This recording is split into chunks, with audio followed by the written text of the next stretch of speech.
इधर देखिए, झारखंड में सत्ता परिवर्तन के बाद जो राहुल गांधी की न्याय यात्रा है वो देवघर पहुंचने वाली है, जहां राहुल गांधी शिव आराधना करेंगे और अपने कार्यक्रम की शुरुआत करेंगे। कांग्रेस नेता राहुल गांधी की भारत जोड़ो न्याय यात्रा पश्चिम बंगाल से अब झारखंड में प्रवेश कर चुकी है, जहां सत्ता परिवर्तन और सीएम पद की शपथ लेने के बाद झारखंड के टाइगर के नाम से मशहूर सीएम चंपई ने राहुल की यात्रा का स्वागत किया। वहीं आज राहुल गांधी की यात्रा देवघर पहुंचेगी। देवघर में राहुल गांधी आज बाबा बैद्यनाथ मंदिर में पूजा अर्चना करेंगे। इसके बाद राहुल कुंवर सिंह चौक पर जनसभा करेंगे, जिसके बाद राहुल जगदीशपुर में रात्रि विश्राम करेंगे।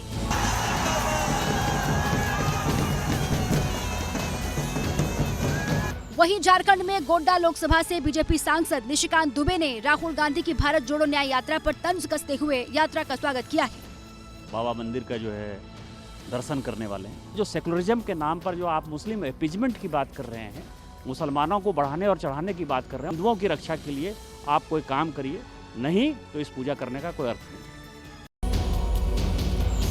और अब बात इंडिया गठबंधन की, जहां लगातार सीट शेयरिंग पर पेच फंसा हुआ है और इस बीच ममता बनर्जी ने कांग्रेस को बड़ा चैलेंज दे दिया है।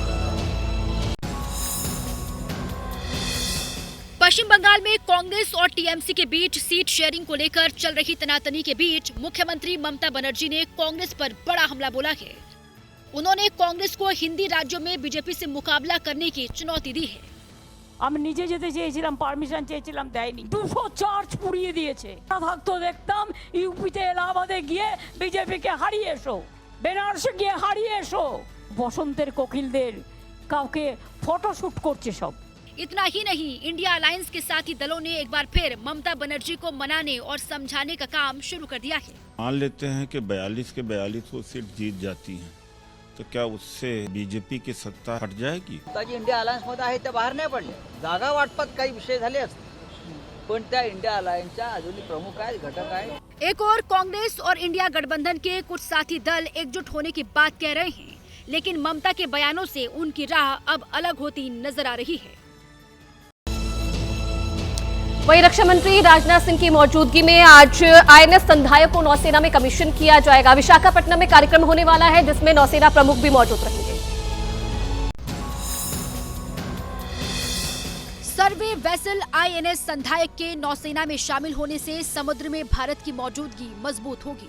करीब 3400 टन का वजन वाला आईएनएस संधायक 2 डीजल इंजन से लैस है। समुद्र में इसकी स्पीड 30 किलोमीटर प्रति घंटा है। इसकी रेंज 11,000 किलोमीटर है। ये सर्वे वेसल पोर्ट से लेकर समुद्री तटों तक की निगरानी करेगा। संधायक समुद्र की गहराई में हाइड्रोग्राफिक सर्वेक्षण करके कई जानकारियां जुटाएगा। संधायक में सैटेलाइट बेस्ड पोजिशनिंग सिस्टम भी मौजूद है। जहाज में बोफोर्स गन लगी है।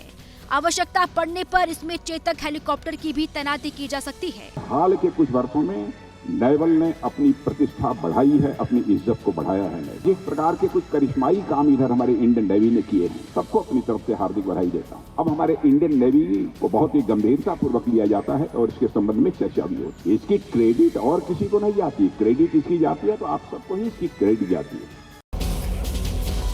देखिए, महाराष्ट्र में महाविकास अघाड़ी के साथ हाथ मिलाने के बाद प्रकाश आंबेडकर ने बड़ा बयान दे दिया है। इंडिया गठबंधन को लेकर उन्होंने कहा कि ये गठबंधन अब खत्म होने की कगार पर है। लोकसभा चुनाव 2024 में बीजेपी की नेतृत्व वाली सरकार को केंद्र की सत्ता से बाहर करने के इरादे से बने इंडिया गठबंधन में फूट की खबरें तो बहुत दिनों से चल रही हैं। अब इसको लेकर वंचित बहुजन अघाड़ी के नेता प्रकाश आंबेडकर का चौंकाने वाला बयान सामने आया है। ममता बनर्जी अलग जा चुकी है। एसपी ने कांग्रेस को 11 सीट ऑफर की है, लेकिन कांग्रेस उससे संतुष्ट नहीं ऐसा दिखाई दे रही है। हम लोग छाछ भी अगर पिएंगे तो मैं फूक फूक के पीने को सलाह सबको दे रहा हूँ।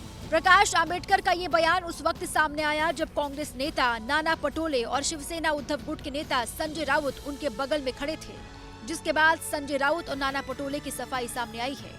सब कुछ ठीक है, कोई विवाद हमारे में नहीं है और पूरी ताकत के साथ हम लड़ेंगे। बता दें कि प्रकाश आंबेडकर अब इंडिया अलायंस का हिस्सा बन चुके हैं।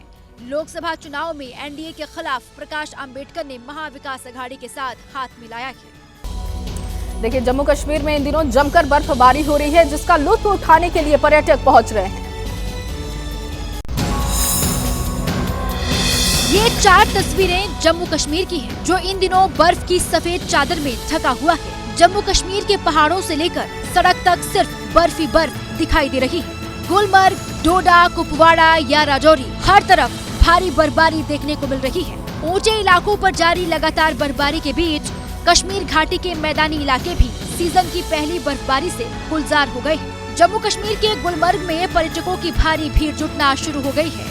ऐसे में देश विदेश से पहुंचे पर्यटक बर्फ पर आइस स्केटिंग का लुत्फ उठा रहे हैं। बर्फबारी लोगों के लिए मुश्किल भी बनता जा रहा है। कुपवाड़ा में भीषण बर्फबारी के बीच सेना लोगों की मदद में जुटी हुई है। सेना ने बॉर्डर से सटे गांव में एक गर्भवती महिला को अस्पताल तक पहुंचाया है। वहीं गुलमर्ग में भी भारी बर्फबारी के बीच एवलांच की स्थिति पैदा हो रही है। गुलमर्ग का एक वीडियो सामने आया है, जहां बर्फीले पहाड़ से बर्फ का एक बड़ा हिस्सा तेजी से खिसकता दिखाई दे रहा है, जिसके बाद आसपास के इलाकों को हाई अलर्ट किया गया है।